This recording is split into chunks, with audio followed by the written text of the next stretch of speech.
No dia do casamento da minha filha, eu já sabia de cada mentira que seria dita naquele salão de festas. Mas houve um tempo, poucas semanas antes, em que eu não sabia de nada. Foi quando a costureira me agarrou pelo braço, me empurrou para dentro do provador e sussurrou, com a boca quase colada no meu ouvido, que eu não fizesse barulho nenhum.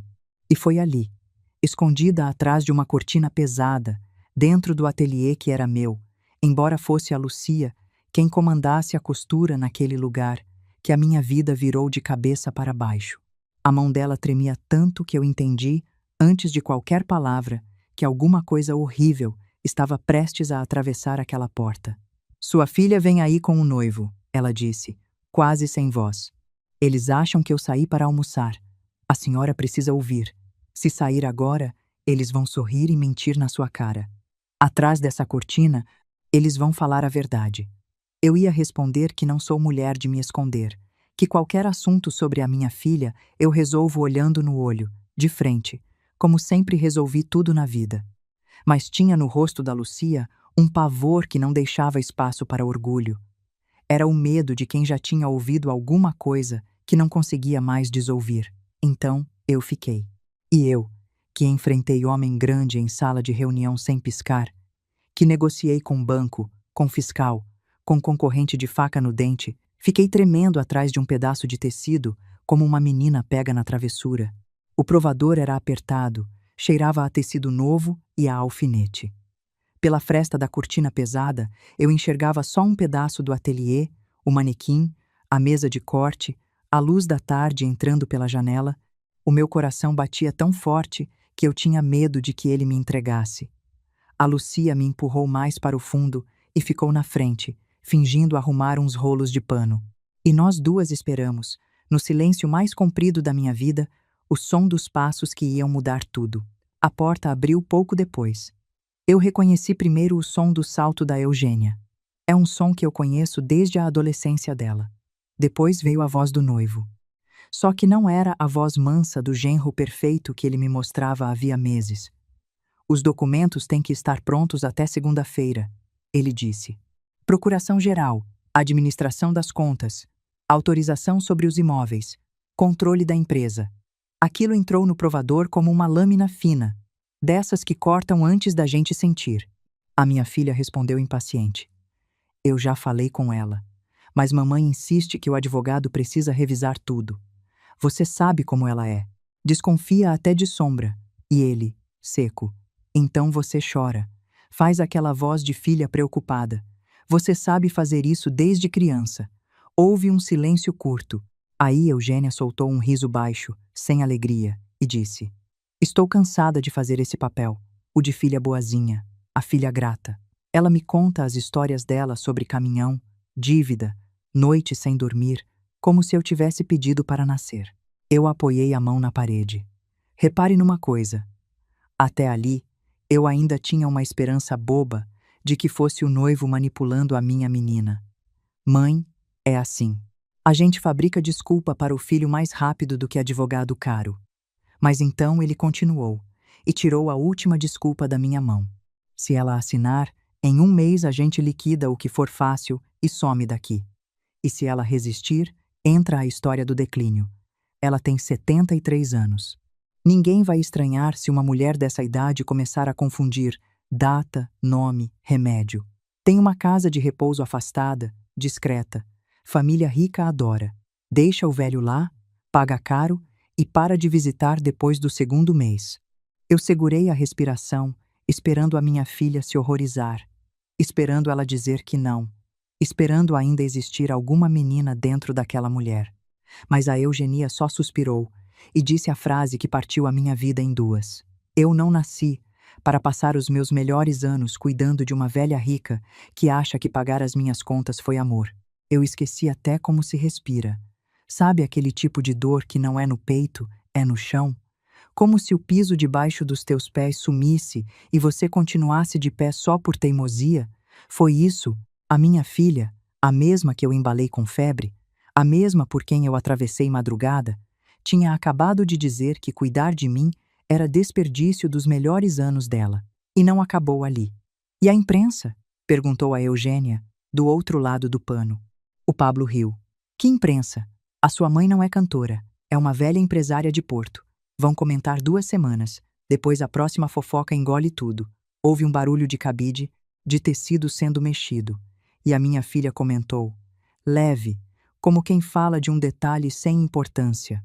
O vestido dela ficou caro demais. Pelo menos vai estar bonita quando todo mundo ainda achar que ela é dona da própria vida. E o Pablo rematou. A velha romântica está pagando a própria despedida. A velha romântica. Era assim que ele me chamava. E o pior é que ele tinha razão numa coisa. Eu era romântica mesmo. Romântica a ponto de achar que amor de mãe se devolve em amor de filha. Que sacrifício vira gratidão. Que quem a gente carrega no colo, a vida inteira não aprende a empurrar a gente da escada. A Lucia enfiou meio corpo no provador e segurou a minha mão com desespero. Com a outra, me mostrou a tela do celular escrito: não saia. Se sair, vão dizer que a senhora surtou. Gravei parte. E lá fora, do outro lado de um pano fino, a minha filha e aquele homem ainda riam baixinho, combinando a minha morte social como quem lê lista de mercado. Quando os passos sumiram e a porta bateu, a Lucia abriu a cortina devagar. Eu fiquei parada, olhando o meu reflexo no espelho estreito. A mulher refletida ali tinha o cabelo branco arrumado, a postura reta, a boca fechada. Mas os olhos já não eram os mesmos. Eu, que sempre li o olhar dos outros para fazer negócio, naquele instante estava lendo o meu, e o que eu li me deu medo. Agora deixa eu voltar um pouco, porque sem isso você não entende o tamanho do que desabou naquela tarde. Eu morava em Santa Marina, uma cidade de porto encravada no litoral do Equador, daquelas onde o cheiro de maresia se mistura com óleo de motor, fruta madura e suor de trabalhador. Meu nome é Helena Vidal Yáñez, mas quase todo mundo me conhecia só por Helena. Aos 73 anos, eu ainda caminhava como quem nunca pediu licença para existir. Não porque eu gostasse de aparecer. Pelo contrário, eu nunca dei entrevista, nunca frequentei coluna social, sempre detestei gente que usa dinheiro como vitrine, mas era impossível atravessar a Avenida do Porto sem passar por alguma bodega que já tinha sido minha, sem ver caminhão da minha antiga frota, sem ouvir um comerciante falando dos galpões e dos contratos da empresa que eu levantei, quando muito homem dizia que viúva não dura 6 meses à frente de um negócio, eu durei mais de 40 anos. E não só durei. Venci fiscal desonesto, concorrente traiçoeiro, gerente ladrão e banco ganancioso. Deixa eu te explicar uma coisa sobre a minha cidade, porque muda o peso de tudo. No litoral do Equador, Porto não é navio bonito chegando. É uma máquina que não para. Caminhão de madrugada. Carga que estraga se atrasar 1 hora. Banana que tem dia certo para embarcar se não apodrece no container. Logística ali não é carregar caixa.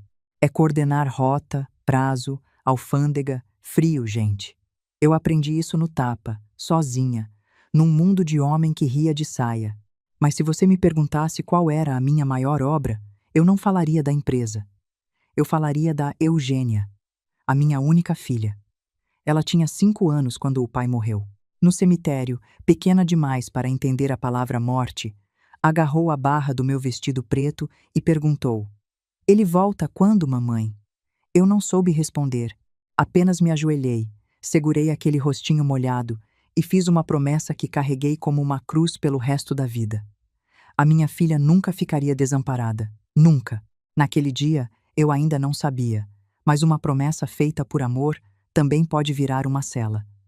E eu fui a carcereira de mim mesma por 36 anos, porque eu protegia aquela menina de tudo. Quando ela errava, eu pagava.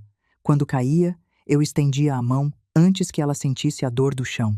Bateu o carro de uma colega aos 17 anos e mentiu que tinha um arranhado no estacionamento. Eu descobri a verdade pelo segurança, mas paguei o conserto e disse que adolescente faz bobagem. Gastou numa semana o que uma família comum gasta em 3 meses e chorou no telefone dizendo que as amigas a enganaram. Eu transferi mais, sem perguntar muito. Montou um ateliê de decoração com móvel importado, inauguração cheia de flor e fechou em silêncio, 6 meses depois, deixando o fornecedor sem receber e funcionária sem salário. Eu quitei tudo e mandei só uma mensagem para ela. Aprender custa caro, mas passa. Eu ainda lembro de uma noite em que ela, com 20 e poucos anos, ligou às 3 da manhã chorando porque tinha brigado com um namorado numa cidade a horas dali. Eu peguei o carro e dirigi a noite inteira, sozinha, com medo de estrada vazia, só para buscar a minha filha que, quando eu cheguei, já tinha feito as pazes e nem quis mais ir embora. Eu voltei sozinha de manhã, exausta, e achei aquilo amor. Hoje eu sei que era treino. Eu estava treinando a minha filha para nunca precisar resolver nada sozinha. E te pergunto, você que talvez esteja me ouvindo agora reconhecendo um filho seu, quantas vezes a gente chama de amor o que é só medo de ver o filho sofrer? Porque a Eugênia nunca aprendeu a carregar consequência. Quem aprendeu foi a vida ao redor dela. Aprendeu que quando a Eugênia fazia estrago, a Helena aparecia com cheque, advogado ou abraço. Por isso, quando ela quis um casamento grandioso no hotel à beira da água, eu paguei. Flor importada, música ao vivo, vestido caríssimo, um jantar que custava como uma casa pequena. É meu único casamento, mãe, ela dizia, fazendo bico, e eu sorria. Então que seja bonito. Não era vaidade, era amor. Eu queria entrar naquele salão ao lado dela e sentir que tinha cumprido a promessa do cemitério. O noivo se chamava Pablo Arias Galvão. 40 e poucos anos, bonito de um jeito calculado, voz baixa, mãos educadas. Dizia ter uma empresa de tecnologia, falava de investimento, de futuro. Me chamava de Dona Helena, com uma reverência quase antiga. Trazia flores. Perguntava da minha pressão. Beijava a minha mão com uma mesura tão ensaiada que parecia ter treinado diante do espelho até o cotovelo doer. Eu nunca gostei completamente dele. Não tinha motivo concreto. Era só uma sensação, um frio curto na nuca quando ele achava que ninguém estava olhando. Mas eu andava cansada de desconfiar do mundo e baixei o volume do meu próprio alarme com as minhas próprias mãos. Guarde isso. A intuição de uma mulher raramente erra. O que erra é a coragem de obedecer a ela. Naquela noite, voltei para casa pela Avenida do Porto. A cidade parecia a mesma, mas eu não era mais. E quando eu abri a porta da mansão, o único ser daquela casa que veio me receber sem nenhum cálculo no olhar foi o Rodolfo. O Rodolfo era um cachorro pequeno, velho, teimoso, de perna curta e a dignidade de um rei que nunca obedeceu a ninguém. Vivia comigo havia 12 anos. Tinha entrado na minha vida num inverno difícil e nunca mais saiu do meu pé. Recusava a carne boa, desprezava biscoito caro, mas exigia dormir encostado no meu tornozelo todas as noites. Ele veio rebolando o corpo inteiro de alegria, alheio a tudo, sem saber que a dona dele tinha acabado de descobrir que valia mais morta do que viva para a própria filha. Eu me ajoelhei, abracei aquele bichinho e foi só ali, com a cara enfiada no pelo dele, que eu chorei pela primeira vez. Não na frente do espelho, no pelo do meu cachorro, porque ele era, naquele momento, o único amor da minha casa que não tinha segunda intenção. Lembre desse detalhe. Ele vai voltar. Na sala, o César estava com uma taça de vinho. Levantou assim que me viu. O César era o meu companheiro. Havia 17 anos. 61 anos. Calmo na aparência, agradável, um pouco inseguro. Nunca comandou nada grande, nunca construiu fortuna, nunca foi respeitado pelo próprio nome. Ao meu lado vivia bem, mas vivia pequeno. Anos antes, por confiança e por comodidade, eu tinha dado a ele uma procuração para movimentar algumas das contas da casa. Dessas coisas que a gente assina sem pensar quando confia. Um gesto pequeno, foi por essa fresta que a água ia acabar entrando. E homem pequeno, quando encontra alguém que o chama de visionário, pode ficar perigoso. Eu só fui entender isso tarde demais. Você está pálida, ele disse. Tem tomado os remédios? O Pablo comentou que você anda sobrecarregada. Eu olhei para ele. O Pablo comenta muito sobre mim? Ele se preocupa. Todos nós nos preocupamos. Todos nós. Observe esse homem, 17 anos ao meu lado, e ele não percebeu que tinha acabado de se colocar dentro de um nós, que era, na verdade, uma quadrilha. Eu só acho que está na hora de você dividir responsabilidades, ele continuou. Delegar é inteligência. O Pablo entende de investimento. A Eugênia é sua filha. Eu estou ao seu lado há 17 anos. Talvez você pudesse formar um conselho familiar. Conselho familiar. Eu quase ri. Nome bonito para uma mesa onde todos iam segurar faca. Vou pensar, eu disse. E ele pareceu aliviado. Aliviado demais. E esse alívio me disse mais do que qualquer confissão, porque quem está limpo nem repara que tinha pressa. Naquela madrugada eu não dormi. Sentei no escritório, com o Rodolfo enroscado no meu pé, e abri uma caixa antiga de fotos. Eugenia de uniforme. Eugenia soprando velhinha. Eugênia de branco na prova do vestido. Por um momento eu quis acreditar que tinha ouvido errado, que ninguém deseja enfiar a própria mãe num asilo só por dinheiro. Mas a memória repetia a frase. Uma velha rica que acha que pagar as minhas contas foi amor.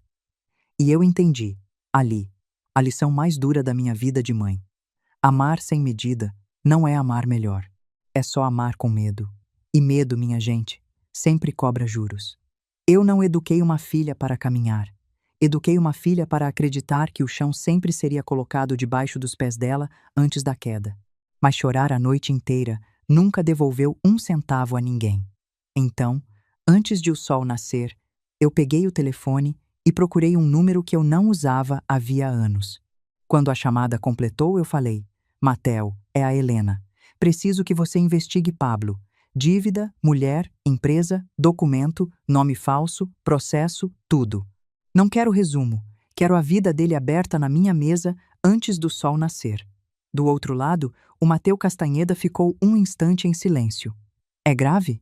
Ele perguntou. Eu olhei para o vestido que a minha filha tinha escolhido para eu usar bonita no dia em que seria entregue a uma casa de repouso. É familiar, eu respondi. Então é pior. Às 6 da manhã, o telefone vibrou. Uma única mensagem do Mateu. Encontrei coisa pior do que ganância. Venha sozinha. E foi aí que a história deixou de ser sobre dinheiro. O escritório do Mateu ficava num prédio velho perto da zona industrial, de elevador lento e cheiro de papel úmido. Ele era um homem de pálpebra pesada, barba por fazer, olhar de quem já viu a sujeira humana por muitos ângulos. Não cumprimentou com frase longa. Apontou para a cadeira. Comece pelo menos doloroso, eu pedi. Ele soltou uma risada seca. Não encontrei parte menos dolorosa. Abriu a primeira pasta. A empresa de tecnologia do Pablo, aquela do futuro e do investimento, era pura fachada. Site bonito, depoimento de cliente inventado, endereço de um galpão alugado por mês, espremido entre uma transportadora pequena e uma casa de penhores. Nenhum funcionário registrado, nenhum produto real, nenhuma venda, só aparência, da mesma forma que ele era só aparência. E aqui vai uma coisa que a vida me ensinou tarde demais. Homem que fala muito de futuro costuma estar fugindo de um passado. Quem tem presente sólido não precisa vender sonho na mesa de jantar da sogra. A segunda pasta era pior. Muito pior. O Pablo devia 6 milhões de dólares a um homem chamado Maurício, um credor do Porto Fluvial. E aqui, eu preciso te explicar uma coisa que muda completamente o tamanho do perigo. No Equador, a moeda é o dólar americano, do mesmo jeito que se usa nos Estados Unidos. O país abandonou a moeda própria lá no comecinho dos anos 2000, depois de uma crise que devorou as economias de muita gente humilde e adotou o dólar de vez. Então, 6 milhões de dólares ali não é figura de linguagem, não é número de novela. É a moeda do pão, do aluguel e da dívida de verdade. E tem outra coisa que torna tudo mais perigoso. Existe no Equador uma figura que o povo chama de chulquero. É o agiota informal, o sujeito que empresta dinheiro fora do banco, com juros de afogar, e que cobra de um jeito que tribunal nenhum protege a vítima. O Pablo não devia a uma instituição organizada, com regra e prazo. Ele devia a um homem que não aceita a palavra atraso. Ele apostou? Eu perguntei. Apostou, investiu mal, tentou dobrar a aposta e afundou, respondeu o Mateu. Gente assim acredita que a próxima mentira vai cobrir a anterior. Ele empurrou um documento. Ele ofereceu, como garantia futura, parte da herança da sua filha. Eu li uma linha, depois outra. Os meus dedos endureceram. A minha herança, enquanto eu ainda estou viva. Exatamente. A Eugênia talvez não saiba o tamanho da dívida, mas sabe que a senhora é o obstáculo. Sabe o suficiente para não ser inocente. Eu fechei a pasta. O que mais? O Matel hesitou. E quando um homem como o Matel hesita, o ar muda de peso. Ele pegou uma fotografia granulada. O Pablo aparecia de capuz, ao lado de um homem magro de bata amarrotada, num estacionamento molhado. Tinha um pacote pequeno entre eles. Ex-paramédico, disse o Mateu. Expulso por fraude com receita. O Pablo comprou uma substância cardíaca específica.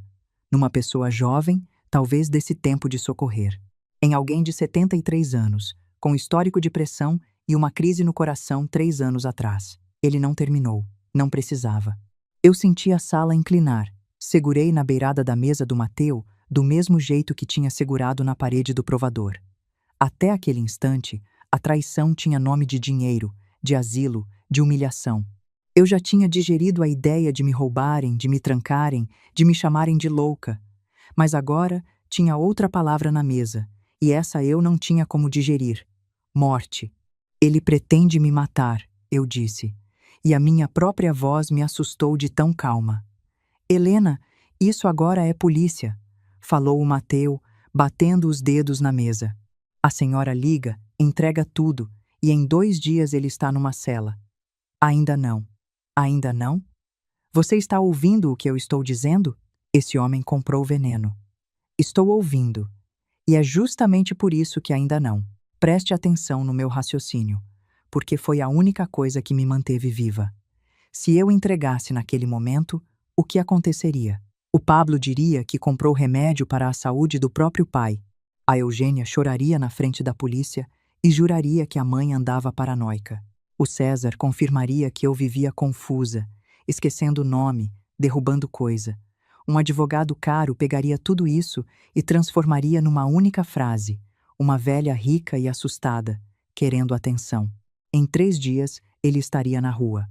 Só que mais cuidadoso, mais paciente, e da segunda vez, talvez não houvesse mais ninguém, nem por acaso, para me salvar. E o que você quer então? Perguntou o Mateu.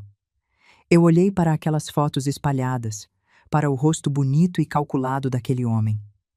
Eu quero que ele caia uma vez só, mas quero que, quando cair, não exista mão no mundo capaz de levantar ele de novo. O Mateu me olhou demorado, daquele jeito de quem conhece a pessoa há tempo. Você está pensando no casamento. Estou pensando num tribunal com flores. Naquela mesma noite, marquei um jantar no restaurante do cais. Convidei a Eugênia, o Pablo e o César, dizendo que queria falar de assunto de família. Cheguei meia hora atrasada. Não por descuido, por estratégia. Eu aprendi, nos velhos tempos de negociação, que gente ansiosa fala demais. Entrei apoiada numa bengala que eu só uso em dia de dor, mas naquela noite ela era peça de teatro, e descobri uma coisa sobre mim mesma. Eu, que sempre tive orgulho da minha postura reta, sabia fingir fragilidade. A gente aprende rápido a usar a arma que o inimigo já apontou para a gente. A Eugênia levantou na hora. Mamãe, você nos deixou preocupados. Beijou o meu rosto com uma ternura tão ensaiada que eu quase senti o pó da maquiagem da mentira. O Pablo puxou a minha cadeira com a reverência de sempre. O César perguntou se eu tinha tomado os remédios. 3 pessoas se desdobrando em cuidado. E eu ali, sabendo que cada gesto de carinho era 1 centímetro a mais da corda que eles tramavam no meu pescoço. O jantar começou educado. Prato bonito, taça brilhando, garçom discreto. Do lado de fora, a água do cais refletia luz amarela. Do lado de dentro, uma família se preparava para devorar a própria matriarca com talher de prata. No meio do jantar, eu soltei a isca. Recebi hoje uma ligação curiosa da autoridade fiscal, uma revisão sobre as empresas de transporte do porto. Vão cruzar dados de bodega, imóvel e conta. Disseram que qualquer pessoa com procuração recente pode ser incluída como corresponsável enquanto durar a investigação. A Eugênia largou o garfo com força demais. Quanto tempo dura isso? Talvez anos. Anos? Mas esse dinheiro é nosso. O silêncio caiu como prato quebrado no chão. Ela ficou vermelha até a raiz do cabelo. Quero dizer, é seu, mãe. É para o seu cuidado. E aqui entre a gente, eu reparei na velocidade com que aquele nosso escapou.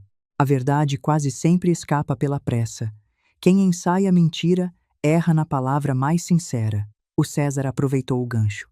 Eu não queria comentar aqui, mas ontem você chamou o motorista pelo nome do jardineiro e esqueceu onde deixou as chaves 3 vezes. A Eugênia segurou a minha mão por cima da mesa. Ninguém está te acusando de nada, mãe. Só queremos cuidar de você. Cuidar. Na boca da minha filha, aquela palavra parecia algodão escondendo arame. Eu deixei o garfo cair no chão de propósito. Pedi desculpa com cara de vergonha. Abaixei os olhos como uma velhinha confusa. E os 3 trocaram olhares de plano dando certo. O que nenhum deles reparou foi na bolsinha em cima da cadeira ao meu lado. Dentro dela, um gravador captava cada sílaba. Eles estavam tão ocupados me filmando de velha caduca que esqueceram que a caduca também sabia gravar. No fim do jantar, o Pablo me acompanhou até a saída. Enquanto a Eugênia se distraía com o telefone, ele apertou o meu braço com força suficiente para deixar marca. Depois do casamento, a senhora vai descansar. Vai ser melhor para todos. Para todos? Principalmente para a senhora. Eu sorri também. Então prepare bem o travesseiro, Pablo. Gente velha às vezes demora a dormir. Ele não entendeu, e ainda bem que não entendeu. Porque o que ele não sabia é que tubarão reconhece um predador pelo cheiro do sangue na água. O problema dele foi achar que o sangue era o meu. Só que, no dia seguinte, antes mesmo de eu mexer uma peça naquele tabuleiro, ele resolveu apressar as coisas com uma xícara de chá e quase levou comigo a única criatura inocente daquela casa. No dia seguinte, antes mesmo de eu mexer uma peça no meu tabuleiro, foi o Pablo quem resolveu apressar tudo. Eu desci para a cozinha antes do horário de sempre, porque já não conseguia dormir direito. A casa ainda estava quieta, naquela luz cinzenta diante do sol. E lá estava ele, sozinho, ao lado do fogão, a camisa aberta no colarinho, um sorriso claro no rosto, parecendo exatamente o genro perfeito, preparando uma gentileza para a sogra madrugadora. Dona Helena, que coincidência boa! A senhora não dorme também? Ele se virou com uma xícara nas mãos. Comprei uma mistura de ervas da serra, ótima para o coração e para a pressão. Pedi para um conhecido trazer. Preparei especialmente para a senhora, com carinho. Ele colocou a xícara na mesa, na minha frente. O líquido era escuro, mais escuro do que chá costuma ser. O vapor subia lento, com um cheiro adocicado demais, perfumado demais, daquele jeito que a natureza não faz sozinha. E eu olhei para aquela xícara fumegante e vi ali dentro, com uma clareza que me gelou os ossos, o meu próprio fim servido com pires e colherzinha de prata. Só um gole, Dona Helena. A senhora vai se sentir outra pessoa, vai ver. Eu peguei a xícara com as 2 mãos, aproximei dela dos lábios, e foi então que eu cometi um erro que acabou me salvando. Eu olhei para ele por cima da borda e vi os olhos dele me acompanharem com uma fome que ele não conseguiu esconder a tempo. A boca dele sorria de genro, mas a pupila dilatou de predador. O corpo não mente, minha gente. O corpo sempre entrega aquilo que a língua tenta segurar. Então eu fiz a coisa certa pelo motivo certo, fingindo o motivo errado. Eu deixei a minha mão tremer, de propósito, bem forte. A xícara escorregou dos meus dedos, bateu na borda da mesa e se espatifou no chão, espalhando o líquido escuro numa mancha grande sobre o tapete claro. Por um único segundo, o Pablo esqueceu de fingir. O rosto dele se contraiu numa raiva pura, os olhos endureceram, a mandíbula travou. Foi um 1/10 de segundo. Mas eu vi o assassino aparecer por trás do genro, e num piscar de olhos, a máscara voltou. Meu Deus, Dona Helena, a senhora está tremendo muito. Precisa se sentar, isso não está nada bem. Foi então que eu ouvi o tilintar de unhas pequenas no chão da cozinha, e o meu coração parou no peito. O Rodolfo não. Eu tentei alcançar ele. Tarde demais. Aquele teimoso, que recusava carne boa e desprezava biscoito caro, se interessou pela mancha no tapete e lambeu 2 vezes antes que eu pudesse puxar. 3 minutos depois, o corpinho começou a tremer. As patas se contraíram, o focinho espumou, os olhos perderam o foco. Eu me joguei no chão, com o meu cachorro convulsionando nos meus braços, e gritei por socorro como nunca gritei na vida. O Pablo recuou, pálido. Deve ter sido veneno de rato. Algum gato deve ter trazido. O Rodolfo não saiu de casa desde ontem, eu disse, sem olhar para ele. Saí carregando aquele bichinho enrolado numa toalha, a roupa manchada de espuma, o coração batendo como tambor de guerra. E enquanto o carro corria para a clínica veterinária, eu, que nunca tinha rezado de joelhos por contrato nenhum, rezei por um cachorro como se a minha alma dependesse disso, porque era ele que dormia no meu pé. Era ele que não queria a minha herança. Era ele que me lambia a mão de manhã sem calcular se valia a pena. No banco de trás do carro, com a cabeça do Rodolfo no meu colo, eu fiz uma conta amarga. Na minha casa cheia de gente, o único coração que batia por mim de graça cabia na palma da minha mão e tinha 4 patas. Na clínica, eles levaram ele correndo para os fundos e fecharam a porta na minha cara. Eu fiquei naquela sala de espera de luz fria, cheirando a desinfetante, 1h30, sem me mexer, sem chorar, segurando a toalha suja como se fosse a única coisa que me restava no mundo. E talvez fosse. Cada vez que a porta abria, o meu coração subia na garganta. Quando o veterinário finalmente saiu, limpando as mãos num pano, o rosto dele não prometia nada. E foi o segundo mais longo da minha vida. Ele vai sobreviver, o veterinário disse afinal, e as minhas pernas quase cederam de alívio. Mas foi por pouco, por muito pouco. Eu desabei numa cadeira. O que foi? Ainda precisamos confirmar. Mas não é veneno comum. E a dose não fazia sentido para um animal desse tamanho. Bastou ele lamber um pouco para quase morrer. Se fosse pensado para um cachorro, teria matado na hora. Essa quantidade, esse tipo, isso foi calculado para uma pessoa adulta. Ele parou de repente, percebendo que falava demais, e me olhou com uma pergunta no rosto que ele teve a delicadeza de não fazer. Eu entendi tudo.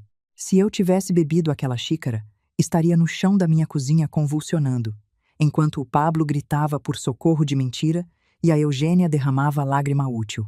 O Rodolfo, aquele teimoso de 12 anos, sem entender nada, tinha bebido a morte que era para mim, e sobrevivido.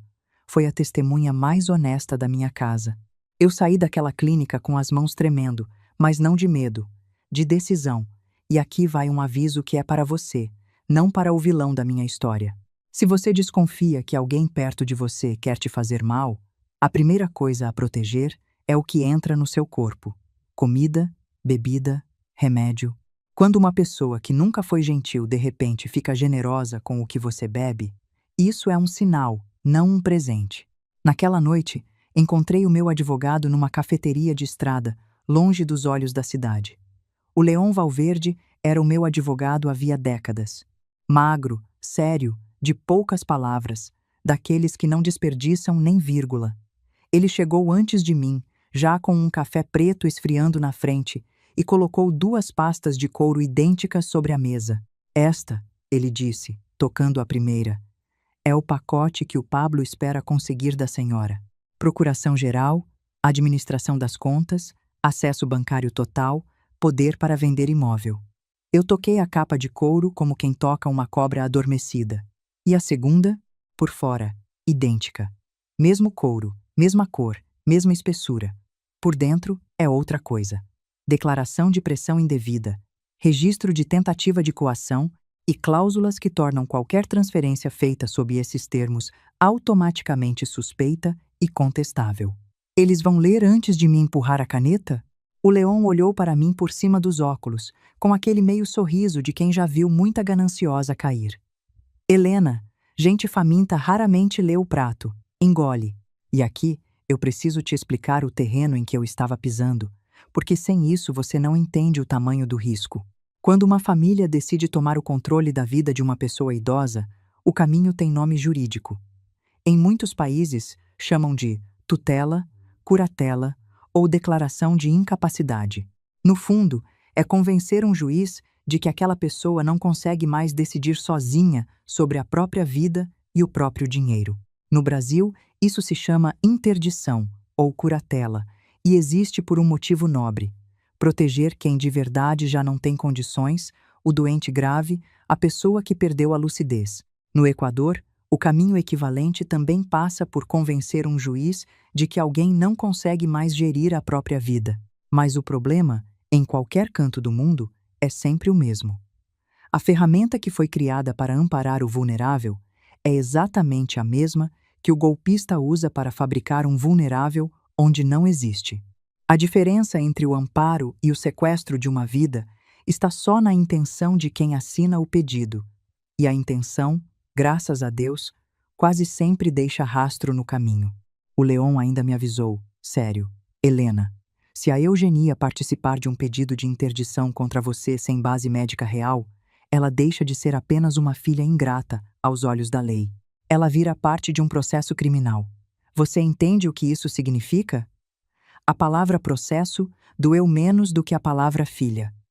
Eu fiquei um tempo olhando o café esfriar. Eu passei a vida inteira tirando a Eugênia de cada buraco que ela cavou, eu disse, baixinho.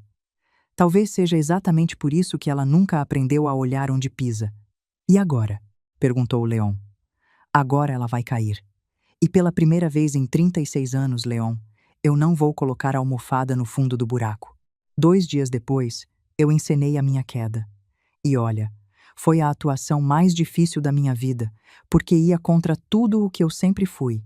Eu escolhi o vestíbulo de casa, onde tinha câmera de segurança e empregados suficientes para testemunhar. Deixei um lenço cair de propósito. Me apoiei na mesa como quem perde o equilíbrio. Chamei a empregada mais antiga pelo nome errado e escorreguei devagar até o chão, com o cuidado de quem não quer mesmo se machucar, mas precisa parecer que se machucou. A casa entrou em alvoroço. Quando o atendimento médico chegou e me perguntou o ano, eu murmurei uma data de 20 anos atrás. Quando perguntaram quem era o presidente da empresa, eu disse o nome do meu marido morto, com a voz mansa de quem realmente acredita que ele ainda comanda tudo. Quando perguntaram onde eu estava, eu olhei em volta com olhos perdidos e respondi: na primeira bodega.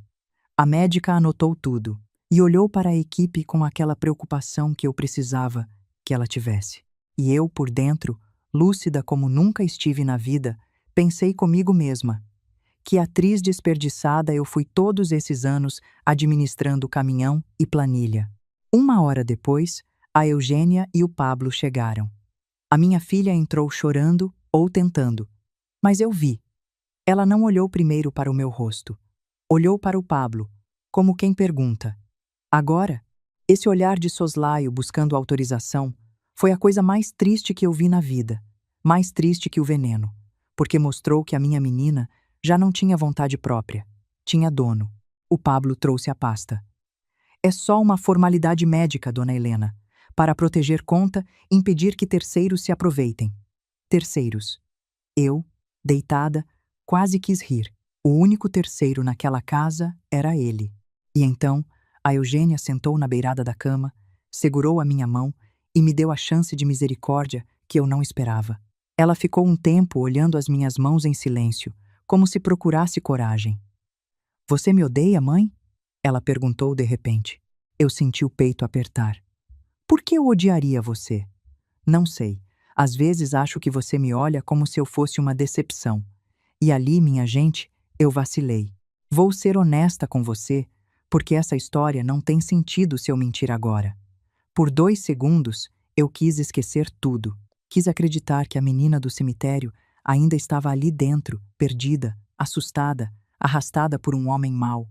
Eu apertei a mão dela e disse, baixinho, com o coração na boca: Eugênia, ainda dá tempo. Olha para mim. Se tem alguma coisa errada, qualquer coisa, me conta agora. Eu sou tua mãe. Eu seguro. Eu sempre segurei. E por um instante, juro pela minha vida, ela pareceu menina de novo. Os olhos dela encheram, a boca tremeu.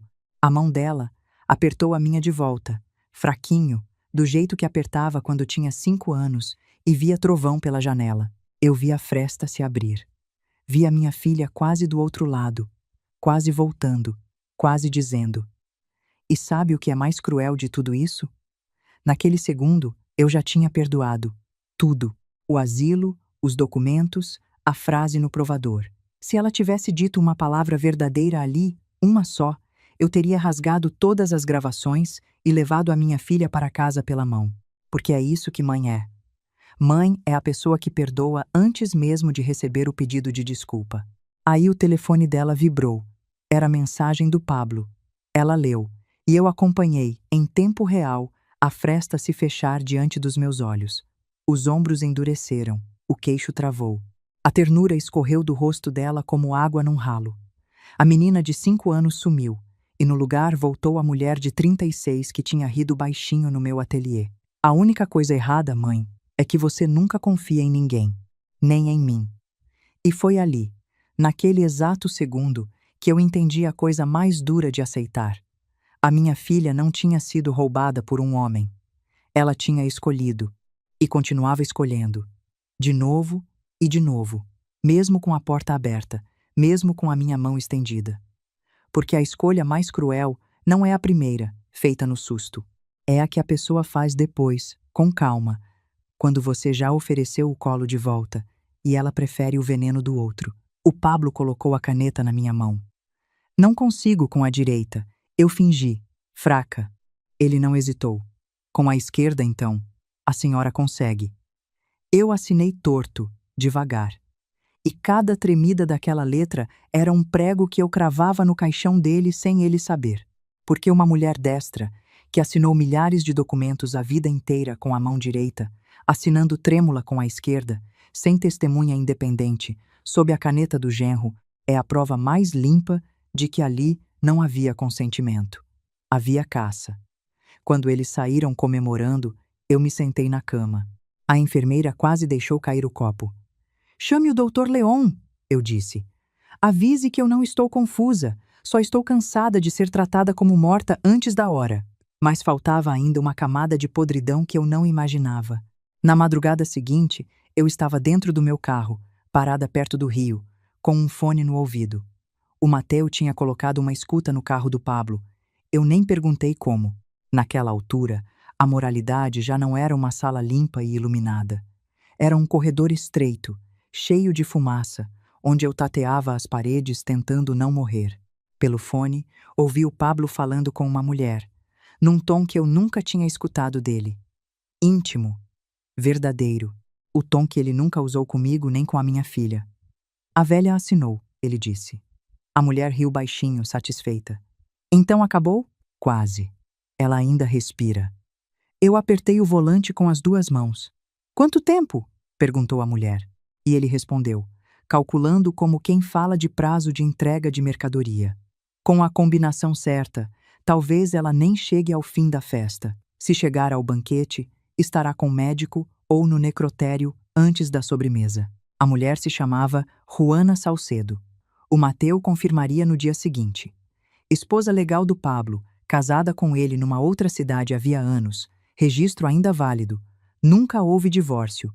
Para aparecer solteiro na minha cidade e poder casar com a Eugênia, ele tinha apresentado documento falso e mentido sobre o próprio estado civil. Quer dizer que toda aquela festa que eu paguei, com flor importada e música ao vivo, ia unir a minha filha a um homem que já tinha mulher. Um casamento por cima de outro casamento, o que o povo conhece pelo nome de bigamia. O segundo nasce nulo, sem valor nenhum, água em peneira.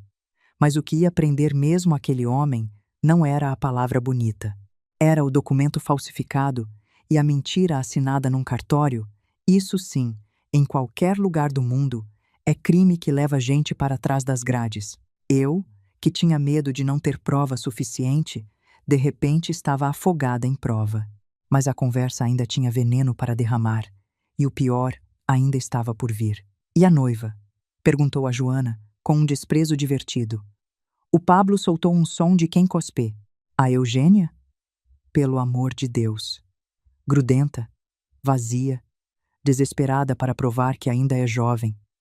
36 anos e cabeça de menina mimada. Aguento porque a herança vale. A mulher riu mais.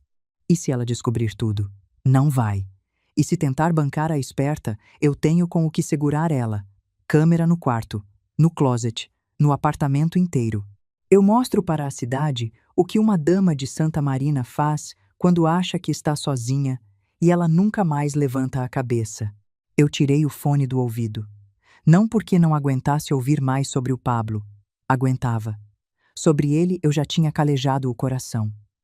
Eu tirei o fone porque, apesar de tudo, a Eugênia era a minha filha. Ela me traiu, planejou o asilo, ajudou no golpe de Boca Limpa, mas aquele homem tinha transformado a minha menina num objeto de chantagem, filmada dentro do próprio quarto sem saber. E aí, minha gente, aconteceu uma coisa que eu não esperava de mim mesma. O ódio que eu sentia dele ficou maior que a mágoa que eu sentia dela. Porque uma coisa é a Eugênia me ferir. Ela é minha. Eu a fiz. Eu carrego as dores dela até quando essas dores me machucam. Outra coisa, muito diferente, é um estranho transformar a minha filha em refém de uma câmera escondida. Eu liguei para o Esteban, antigo técnico da empresa, daqueles que entendem de computador o que eu entendo de caminhão. Esteban, eu preciso que você encontre todos os arquivos do Pablo. Câmera, nuvem, telefone, tudo. A senhora quer expor? Não. Pelo contrário. Eu quero que você apague tudo o que humilha a minha filha e guarde só o que incrimina ele. A Eugênia vai responder pelos crimes que ela cometeu, não pelas perversões que esse homem cometeu contra ela. Porque eu aprendi, no meio de toda aquela lama, que proteger e perdoar não são a mesma coisa. Dá para proteger uma pessoa do mundo sem deixar essa pessoa te destruir. O que não dá é continuar chamando de amor o que já virou refém. Ao amanhecer, eu fui ao escritório e abri o cofre atrás do quadro da sala. A senha era a data da compra da casa, que só eu e o César sabíamos. Eu girei o segredo, puxei a portinhola de aço e o cofre estava vazio. Por alguns segundos eu não senti nada, nem raiva, nem susto. O vazio era tão grande que parecia silêncio. Ali dentro estavam o relógio que o meu marido usou no nosso casamento, um par de brinco da minha mãe, a medalhinha de batismo da Eugênia bebê, dinheiro de emergência. Coisas com valor de dinheiro, sim, mas também com valor de memória, dessas que não se compram de volta em leilão nenhum. Eu chamei o César. Ele entrou no escritório, viu o cofre aberto e desmoronou antes mesmo da minha pergunta. As pernas dele dobraram. Ele se apoiou na escrivaninha. Helena, eu posso explicar. O Pablo me apresentou uma oportunidade. Um fundo privado, crescimento rápido. Eu queria fazer algo grande por nós. Mostrar que eu também podia contribuir, que não era só o homem que vivia na sua casa. Quanto? Ele chorou. Helena. Quanto, César? Tudo do cofre. E 10 milhões de dólares de contas a que eu tinha acesso. 15 milhões. E deixa eu te traduzir o que é isso, porque número grande vira abstração na cabeça da gente. 15 milhões de dólares na minha cidade é uma rua inteira de casas. É emprego para um galpão de gente por anos. É a diferença entre uma viúva morrer em paz e uma viúva morrer com medo. Não era dinheiro. Era a muralha que eu levantei tijolo por tijolo, justamente para nunca mais depender de homem nenhum. Eu me senti invisível por 17 anos. Ele soluçou, buscando nos meus olhos uma piedade que eu não tinha mais para dar. Invisível? Eu repeti a palavra devagar, saboreando o tamanho do absurdo. Você morou numa casa que não construiu. Comeu numa mesa que não comprou. Viajou com dinheiro que não ganhou. Foi tratado com respeito por funcionário que respeitava o meu nome, não o seu. Se isso para você é invisibilidade, tem muita gente na minha cidade que sonharia em desaparecer assim. Ele levou as mãos ao rosto. Eu errei. Não, César. Errar é esquecer o guarda-chuva. Você abriu o cofre onde eu guardava pedaços da minha vida e entregou tudo para um homem que queria a minha morte. Isso tem outro nome. Eu não gritei. Não precisei. E a minha calma era pior que qualquer grito. Saia. Helena, por favor. Saia, César. Antes que eu diga uma coisa que nem Deus vai conseguir me perdoar. Ele saiu arrastando os pés, encurvado, um homem que tinha trocado 17 anos por uma promessa de gráfico. E enquanto eu o via partir por aquele corredor, entendi uma das verdades mais duras da vida adulta. O amor sem lealdade é só um costume bem vestido. A gente se acostuma com a presença e chama de amor o que é só medo de dormir sozinha. Agora eu vou te poupar da parte chata, porque o que importa não é a papelada. O Pablo pesquisou banco, empresa, conta, registro digital, mas esqueceu uma coisa simples. A geração dele confia na nuvem. A minha geração confia na gaveta. E gaveta trancada não aparece em busca de computador. Eu tinha, num cofre de banco, imóveis antigos herdados do meu pai, comprados antes da minha vida com o César, fora de tudo o que ele rastreou. O suficiente para manter a empresa de pé e ainda sobrar. Pus advogado e a polícia de delitos econômicos para trabalhar, congelei as contas certas antes da cerimônia e blindei o que era meu. Porque a hora de proteger o que é seu é quando está tudo bem, quando ninguém está atacando, quando parece até exagero pensar nisso. Eu protegi. Por isso ainda estou de pé. Mas teve uma jogada que eu fiz com as minhas próprias mãos. E essa eu não abro mão de te contar com calma. Eu fui ao Porto Fluvial encontrar o Maurício, o credor. A região tinha outro cheiro, mais pesado. Óleo, ferrugem, água parada, concreto quente. A sala dele ficava atrás de 2 portões e de um corredor estreito, e o homem que me recebeu era baixo, compacto, de roupa esportiva simples, falando baixo, não levantou a voz nenhuma vez durante toda a conversa. E foi aí que eu confirmei uma coisa que a vida me ensinou. Gente de verdade perigosa raramente precisa gritar. Quem grita é quem tem medo de não ser levado a sério. Quem manda, sussurra. Eu coloquei um cheque bancário em cima da mesa dele. O Pablo deve 6 milhões de dólares ao senhor. Eu sei do prazo. Sei que vence logo depois do casamento. Ele olhou para o cheque, depois para mim, sem pressa. A senhora é parente dele? Quase, genro. Ele quase sorriu. Quase é uma palavra útil. Eu não vim pagar a dívida dele, eu disse. Vim comprar ela. O Maurício se inclinou para trás na cadeira, me estudando com um interesse novo. A senhora quer ser credora do homem que vai casar com a sua própria filha? Eu quero ser a última porta que ele encontrar quando tentar fugir.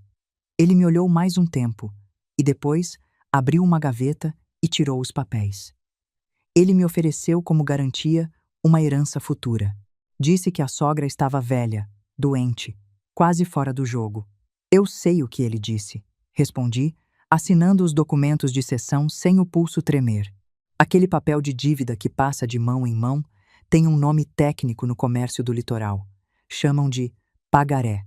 É um documento em que uma pessoa se compromete a pagar outra e que pode ser vendido, transferido, comprado por um terceiro. Foi exatamente o que eu fiz. Eu comprei o medo do Pablo e botei na minha gaveta, ao lado das escrituras. Ele tinha tanta pressa da minha morte, eu disse ao Maurício, guardando a cópia na bolsa. Agora vai ter tempo de sobra para pensar na minha vida. Na véspera do casamento, teve uma recepção no hotel à beira da água. A Eugênia circulava entre os convidados com um sorriso brilhante, como se o mundo tivesse sido criado só para fotografar, lá de perfil. Vestido novo, joia nova, risada alta. O Pablo parecia confiante, de taça na mão, recebendo cumprimento de gente importante que ele tinha convidado para impressionar. Mas pequenos sinais escapavam, desses que só quem está caçando consegue ver.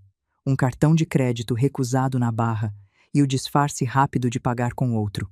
Uma ligação do banco atendida num canto, de costas, com a nuca tensa. As contas que eu tinha mandado congelar começavam a rachar o chão debaixo dos pés dele, e o tolo ainda não entendia de onde vinha o tremor. Achava que era burocracia. Não sabia que era eu. Perto da barra, ele se aproximou de mim com aquela falsa doçura. A senhora está bonita hoje, dona Helena. Aproveite a festa. Depois da lua de mel, a gente resolve a sua vida com calma. A mansão vai ser vendida.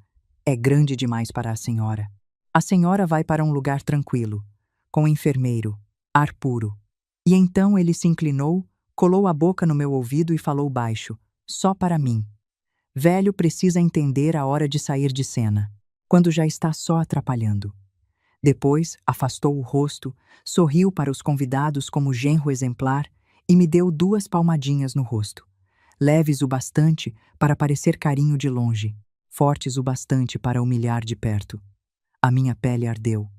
E eu, por dentro, guardei aquela ardência, como quem guarda combustível para uma fogueira que ainda não acendeu.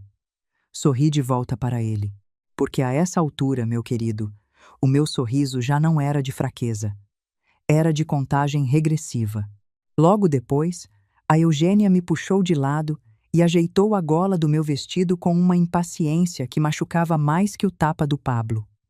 Mãe, por favor, amanhã sorria de verdade. Os fotógrafos vão estar em todo canto. Não estraga o meu casamento com essa cara de velório. Seu casamento. Sim, mãe, meu casamento.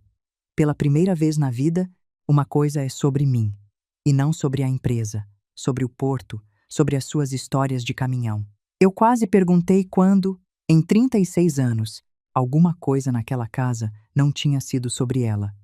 Quase lembrei das madrugadas, dos cheques, da estrada que eu dirigi sozinha para buscá-la, mas calei. Tem hora que a melhor resposta é o silêncio guardando a data da prova. Na prova final do vestido, no ateliê, já de noite, nenhuma de nós duas falou de tecido. A Lucia ajoelhada com alfinetes na boca e eu de pé no provador, no mesmo provador onde tudo tinha começado. Nós falamos de coragem.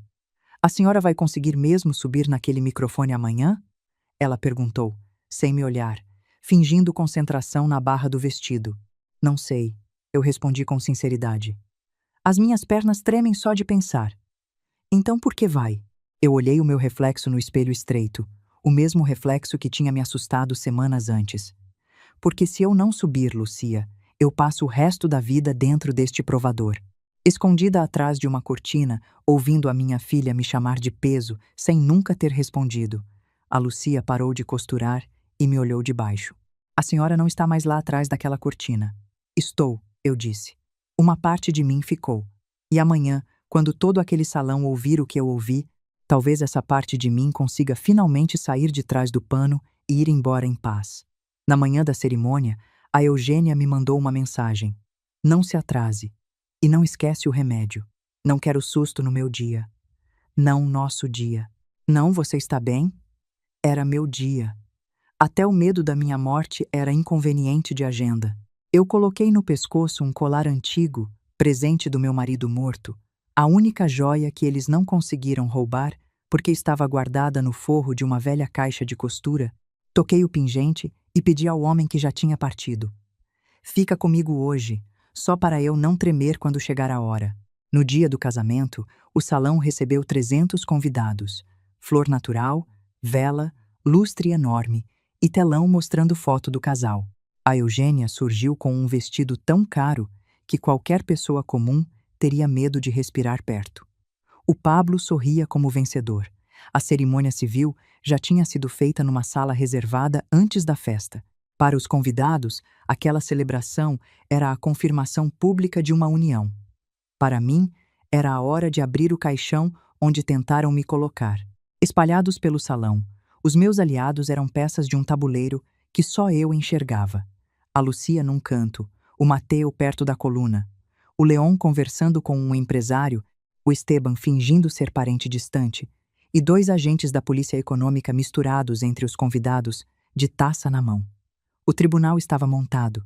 Só faltava o juiz bater o martelo. E o martelo, dessa vez, era um microfone. Quando o mestre de cerimônia anunciou o discurso da mãe da noiva, o salão aplaudiu. 300 pessoas bateram palma para a velha frágil que estava prestes a abençoar a união. Eu me levantei devagar, e então fiz a primeira coisa fora do roteiro deles. Deixei a bengala encostada na cadeira. Larguei a minha fraqueza ali, dobrada como um guardanapo usado. Vi o Pablo franzir a testa de longe. Vi a Eugênia trocar um olhar rápido com ele. Eu caminhei até o microfone sem arrastar os pés, sem hesitar, com as costas retas que eu tinha escondido por semanas. Cada passo meu naquele tapete vermelho era um prego a menos no caixão que eles tinham comprado para mim. Os meus ombros se endireitaram.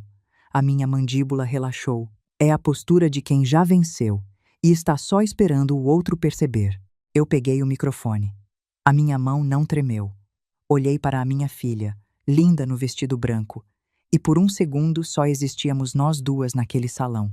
O dia em que a minha filha nasceu foi o mais bonito da minha vida. Eu comecei e a minha voz saiu firme. Eu já tinha 37 anos. Diziam que a maternidade talvez não viesse para mim, mas ela veio. Pequena, forte, chorando, como se já exigisse que o mundo a escutasse. Quando o pai dela morreu, ela tinha 5 anos. No cemitério, segurou o meu vestido e perguntou quando ele voltaria. Eu não soube responder. Então prometi, ali, de joelhos na terra molhada, que ela nunca ficaria desamparada. A minha voz falhou. Dessa vez de verdade, não de teatro. Eu trabalhei por ela. Briguei com o homem que ria da minha saia. Atravessei noite em escritório frio com medo de não conseguir pagar o salário dos outros. Tudo para que a minha filha tivesse uma casa onde nada faltasse. A Eugênia baixou os olhos. Os convidados sorriam, comovidos, achando que era só o discurso emocionado de uma mãe. Talvez, pela primeira vez em muito tempo, alguma lembrança verdadeira atravessasse a minha filha. Eu deixei o silêncio crescer um pouco e mudei o tom. Mas uma mãe também erra, eu disse, mais devagar. Às vezes, pensando que protege, ela impede a filha de conhecer consequência. E uma pessoa que nunca conhece consequência cresce achando que amor é obrigação, que sacrifício é dívida e que uma mãe velha deixa de ser mãe para virar herança. O salão mudou de temperatura. Dava para sentir. Aquele tipo de silêncio que não é respeito, é pressentimento. O Pablo endireitou o corpo na cadeira, e eu vi a taça parar no ar a caminho da boca dele. Hoje eu trouxe um presente que não estava na lista, eu disse, olhando agora para os convidados. Não tem laço, não tem papel bonito, mas custou caro, custou a ilusão de uma mãe. Eu tirei um pequeno controle da bolsa. Vi o Pablo se mexer na cadeira, desconfiado, sem entender ainda. Apertei o botão. Os telões, que até então passavam fotos do casal sorrindo na praia, apagaram de uma vez. Por um segundo, só escuridão e um murmúrio confuso pelo salão. Depois, pelas caixas de som que tinham tocado música romântica a noite toda, entrou a voz do Pablo. Limpa, clara, cruel. Os documentos têm que estar prontos até segunda-feira. Procuração-geral. Controle da empresa. O murmúrio morreu na hora. Eu vi cabeças se virarem para o noivo. Vi o sorriso dele congelar, aquele sorriso bonito de vencedor, e por baixo começar a aparecer outra coisa. Veio então, de novo, a voz fria do Pablo. Ela tem 73 anos. Ninguém vai estranhar se ela começar a confundir data, nome, remédio. Em algum lugar do salão, uma taça escorregou de uma mão e se quebrou no chão. Ninguém se abaixou para pegar. E então veio a voz da minha filha, gravada, inconfundível, respondendo: A casa de repouso aceita? Aceita, dizia o Pablo.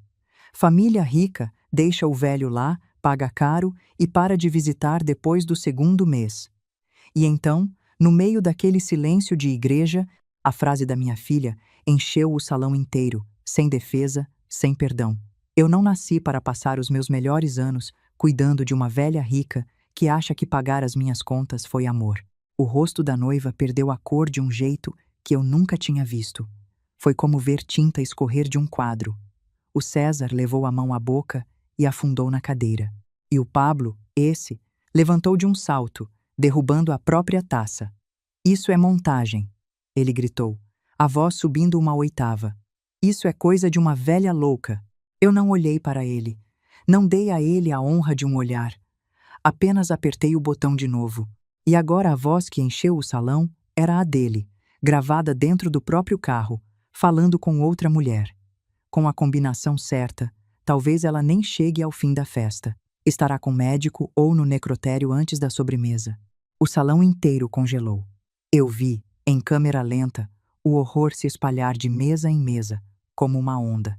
Uma mulher de vestido dourado levou as 2 mãos ao rosto e gritou. Um senhor de idade se levantou e puxou a esposa para trás, como se o perigo pudesse respingar. E a Eugênia, a minha Eugênia, ficou de pé sozinha no meio de tudo aquilo, tremendo, olhando para o noivo com os olhos de quem acorda de um sonho dentro de um pesadelo. Pablo, o que é isso?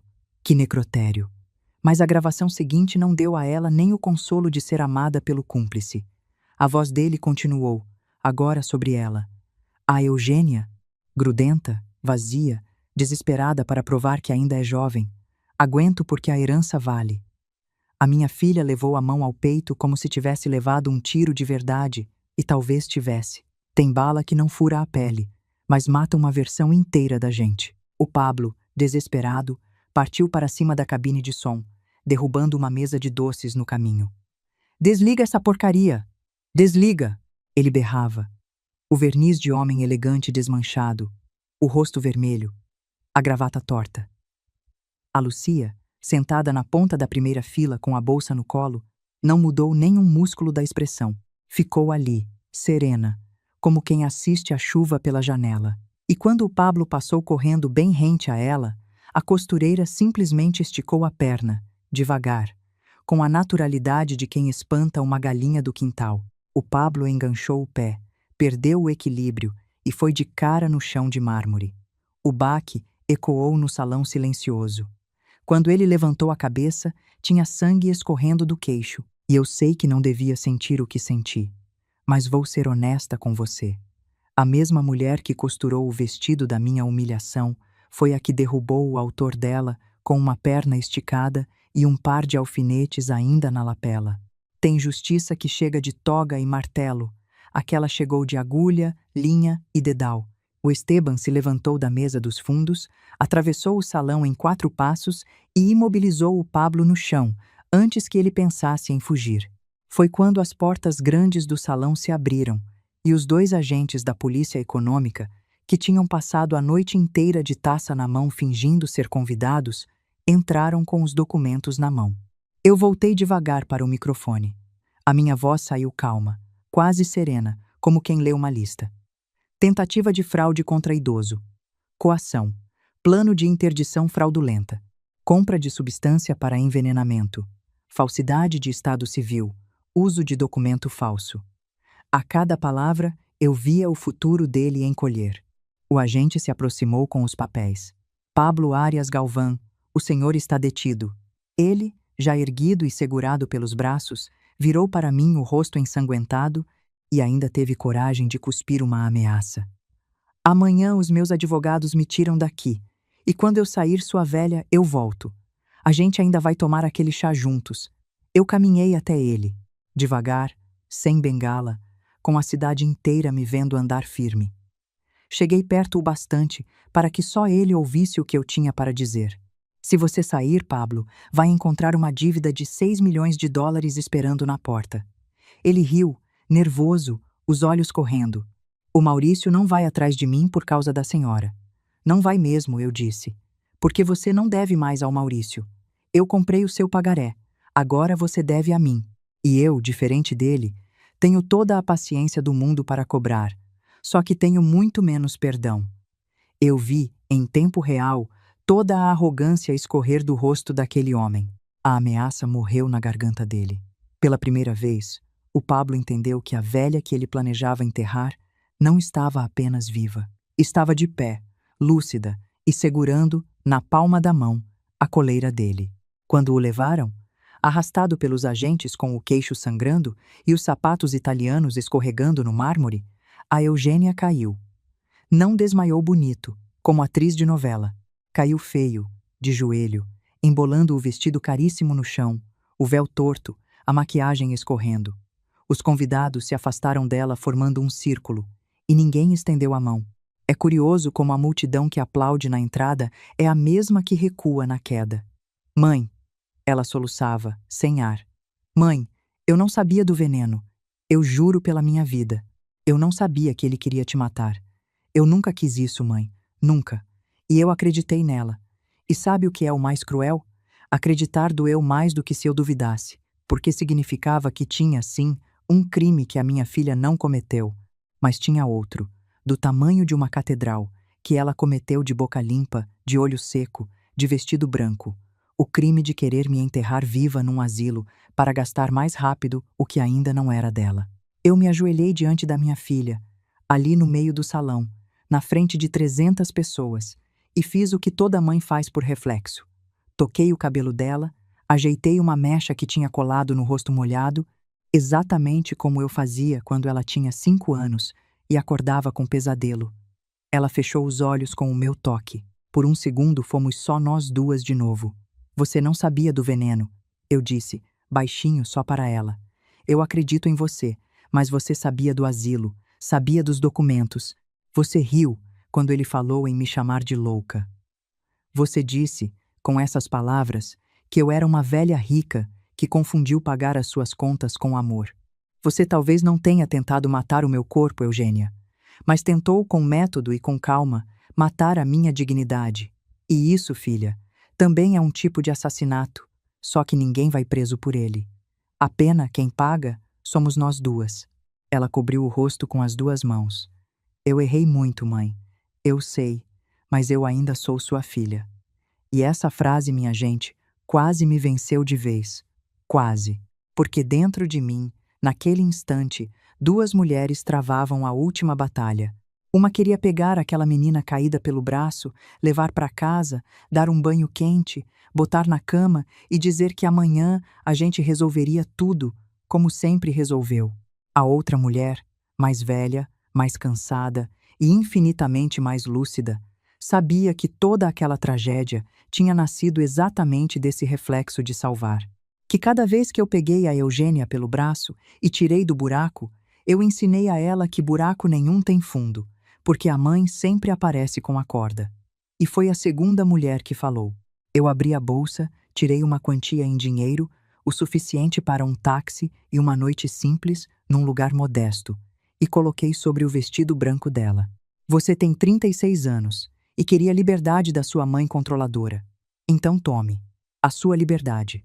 Sem cartão da mãe, sem motorista da mãe, sem o sobrenome da mãe abrindo porta, sem a casa da mãe esperando de portas abertas.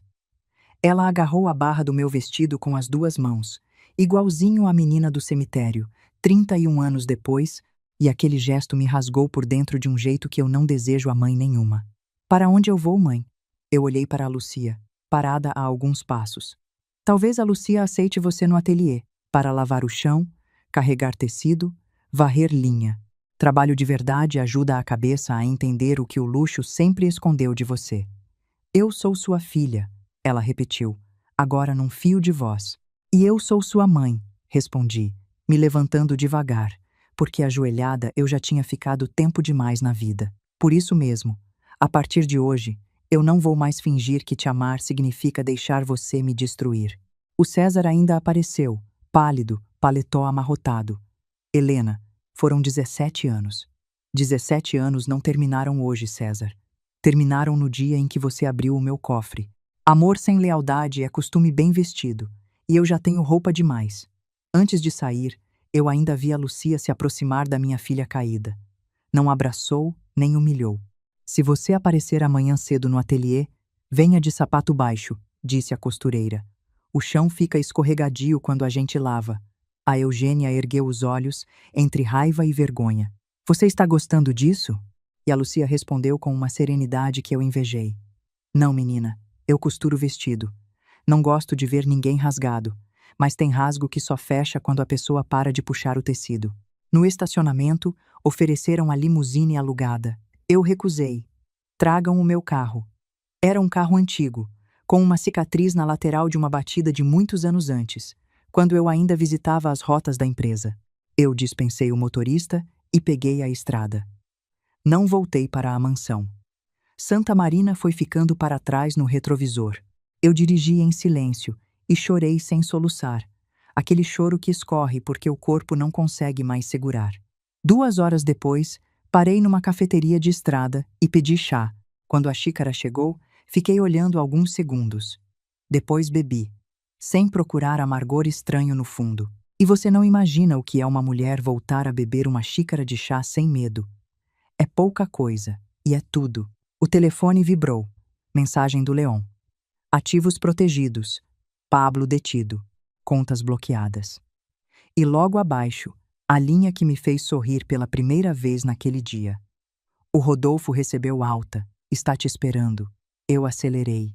Na costa, a algumas horas dali, havia uma casa pequena que eu tinha comprado anos antes com dinheiro que era só meu, guardado num canto que nem o César conhecia. Ninguém da família sabia da existência dela. Era simples. Uma varanda de madeira, uma cozinha antiga, um quintal pequeno virado para o mar e, acima de tudo, silêncio. Talvez uma parte de mim, lá no fundo, sempre soubesse que um dia eu ia precisar de um lugar onde ninguém me chamasse de peso, de herança, de problema a ser resolvido. A casa apareceu no fim da estrada quando a madrugada já começava a clarear, o céu daquela cor de cinza que ainda não decidiu virar dia. E na varanda, enrolado num cobertor que a moça da clínica tinha mandado junto, ainda fraco, com a pata raspada e a marca do soro, estava o Rodolfo. Alguém da equipe do Mattel o tinha trazido na frente, sabendo que era ele que eu mais queria encontrar. Quando ele me viu descer do carro, não conseguiu correr ao meu encontro como sempre fazia. As perninhas dele ainda não obedeciam direito. Ele só ergueu a cabeça, fixou os olhos cansados em mim e bateu o rabo no chão de madeira da varanda. Devagar, 3 batidas fracas. 3 batidas que diziam, do jeito que só um cachorro sabe dizer: você voltou. Eu larguei a bolsa no chão, larguei a postura reta, larguei a empresária, a viúva, a mulher que tinha enfrentado um salão inteiro. Eu me ajoelhei naquela varanda como uma menina e abracei aquele bichinho velho, teimoso, de 12 anos, que tinha bebido a minha morte por engano e sobrevivido só para me esperar acordada na varanda de uma casa que ninguém conhecia. Enfiei a cara no pelo dele, que cheirava a remédio e a sono, e foi só ali, com a respiração quentinha dele no meu pescoço, que eu finalmente desabei. Não chorei de dor, chorei de alívio, aquele choro grande, feio, que a gente segura por semanas e que só sai quando finalmente estamos seguros. E foi naquele momento, abraçada ao único coração da minha vida, que nunca calculou nada comigo, que eu entendi que estava mesmo tudo acabado, que eu tinha vencido, e que vencer às vezes não é ganhar tudo de volta, é só poder abraçar quem te ama de verdade sem precisar ter medo de perder. Eu abri todas as janelas da casa. O vento salgado entrou sem pedir licença, mexendo nas cortinas, trazendo cheiro de maré. O Rodolfo dormiu encostado no meu pé naquela noite, como sempre fez nos últimos 12 anos, a respiração dele subindo e descendo devagar contra o meu tornozelo. E pela primeira vez em muitas semanas, eu dormi a noite inteira, sem acordar com o coração disparado. De manhã, fiz café numa caneca antiga, sentei na varanda virada para o mar e pela primeira vez desde aquele provador, levei a bebida quente aos lábios sem hesitar, sem cheirar, sem procurar amargor estranho no fundo. O café estava forte, amargo e, acima de tudo, livre de medo. E eu te garanto, minha gente, você não imagina o luxo que é uma mulher poder beber o próprio café sem desconfiar de quem o preparou. Os dias seguintes foram chegando devagar, salgados e silenciosos. A Eugênia não escreveu, nem um bilhete, nem uma ligação. E eu, confesso, esperei. Mãe espera. Mãe sempre espera, mesmo quando jura que parou. O César mandou uma única mensagem, uma palavra só: perdão. Eu li, reli e não respondi. Não porque eu não saiba perdoar, eu sei, mas aprendi que certas palavras precisam amadurecer longe da mão de quem feriu, senão a gente perdoa cedo demais e ensina o outro a ferir de novo. Perdão dado com pressa é só permissão disfarçada. Eu pensei muito, naquelas manhãs de varanda, sobre o que faria se a Eugênia um dia aparecesse no fim daquela estrada. E cheguei a uma decisão, com o mar batendo na madeira lá embaixo. Se ela voltasse, não ia encontrar banco aberto, nem mansão de portas escancaradas, nem impunidade embrulhada em papel de presente e chamada de reconciliação. Ia encontrar uma porta, uma cadeira na varanda, talvez um prato de comida quente. Talvez, quem sabe, um abraço se ela viesse de mãos vazias e olhos honestos. Mas nunca, nunca mais ia encontrar a velha ingênua que confundia amor de mãe com resgate permanente. Aquela mulher tinha ficado para trás, dobrada como uma bengala encostada numa cadeira, num salão de festas. Aos 73 anos, eu não tinha mais a família que eu sempre imaginei ter. Não tinha mais o genro educado, nem o companheiro fiel, nem a filha grata que eu sonhei criar. Não tinha mais nem a ilusão, que me sustentou a vida inteira, de que sacrifício de mãe sempre vira gratidão de filho. Mas eu tinha o volante do meu próprio carro nas mãos. Tinha o dinheiro que era meu, protegido. Tinha uma casa de frente para o mar, paga com o meu suor. Tinha um cachorro velho e teimoso dormindo no meu pé. E tinha, apesar de tudo mesmo, o coração ainda batendo forte dentro do peito. E é isso, minha gente, que sobra depois da tempestade. Às vezes não é o final feliz dos contos, com todo mundo reunido e perdoado na mesa. Às vezes é só a liberdade dura, calejada, de quem não vai mais se deixar enganar. Porque mãe nenhuma deveria precisar provar, diante de 300 pessoas, que ainda é gente, que ainda é dona da própria mente, que ainda merece viver. Mas quando tentam transformar uma mãe em herança, em peso morto, em problema a resolver, em assinatura trêmula num papel que ela nunca quis assinar, a vida ainda pode fazer uma coisa bonita e terrível ao mesmo tempo. A vida pode colocar um microfone na mão dela. E aí, quando uma mãe cansada finalmente decide parar de pedir licença e falar a verdade em voz alta, diante de todo mundo, acontece o impossível. Até quem chegou de terno caro e vestido branco sai do salão carregando, no lugar da herança que sonhou roubar, só a própria vergonha. Eu te contei essa história porque ela não é só minha. É de toda mulher que um dia confundiu sacrifício com amor e descobriu, tarde, que dar tudo nem sempre ensina o outro a valorizar nada. Se você reconheceu alguém nessa história, talvez seja a hora de uma conversa honesta consigo mesma. Não para virar dura, mas para parar de chamar de amor o que já virou medo de perder. Agora me diz, no meu lugar, você teria perdoado a Eugênia naquele casamento? Ou também deixaria a filha enfrentar a consequência? Até onde uma mãe deve ir por uma filha que tentou enterrar-la viva antes da hora? Comenta aqui embaixo de onde você está me ouvindo. Divide a tua história e a lição que você tira dessa noite. E se essa história mexeu com você, deixa o teu like, se inscreve no canal e me acompanha. Porque por aqui sempre tem uma história que começa com silêncio e termina com a verdade fazendo barulho. A gente se vê na próxima.